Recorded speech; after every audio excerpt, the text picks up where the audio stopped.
जय महाराष्ट्र वृत्तवाहिनीचे संपादक प्रसाद काथे यांना दिलेल्या मुलाखतीत एका प्रश्नाला उत्तर देताना अजित पवार यांनी ही कबुली दिली आहे. पाहूयात. बारामतीची लाडकी बहीण आहे कोणी? पवारांच्या घरात बऱ्याच बहिणी सगळ्या माझ्या बहिणी लाडक्या आहेत. राजकारणाच्या ठिकाणी बहिणी माझ्या सगळ्या लाडक्या आहेत.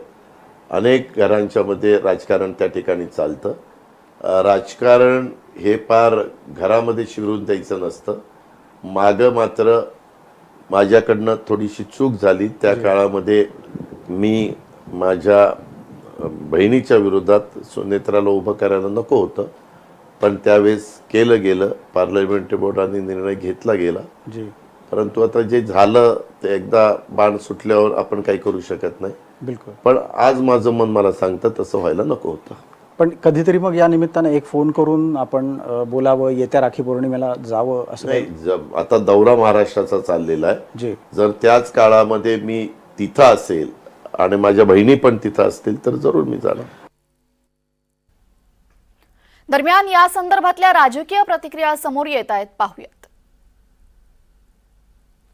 दादा राष्ट्रीय अध्यक्ष आहेत. मी तुम्हाला सांगितलं ना की त्यांचा हे काय त्यांनी अनौपचारिक चौथीमध्ये बोललेले नाहीत, ऑफिशियल बोललेले आहेत. ठीक आहे, त्यांनी त्यांची भावना त्या ठिकाणी व्यक्त केली. दादा दादा दादा is great I will prove.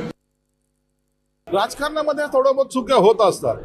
Ajit दादाला उभं त्या सुळेच्या विरोधात उभं करायचं की नाही करायचं हा त्यांचा वैयक्तिक निर्णय होता, आणि म्हणून त्याच्याबद्दल जर त्याने आज चुकी कबुली केली असेल किंवा चूक वाटत असेल तर हा त्यांच्या मनाचा मोठेपणा आहे. ज्येष्ठ नेते आहेत, एक तर माझे काका आहेत, काकी आहेत. मी त्यांच्यावर बोलण्या इतका मी मोठा नाहीये, त्याच्यामुळं मला त्याच्याबद्दल काय बोलायचं नाही.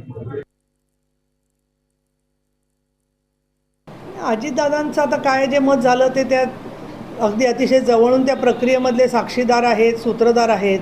त्यामुळे त्याची ती चूक कशी सुधारणार आहेत त्याचा त्यांना आता विचार करता येईल.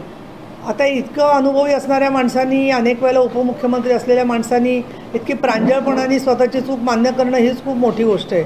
त्याबद्दल मी त्यांचं म्हणजे विशेष दखल घेते.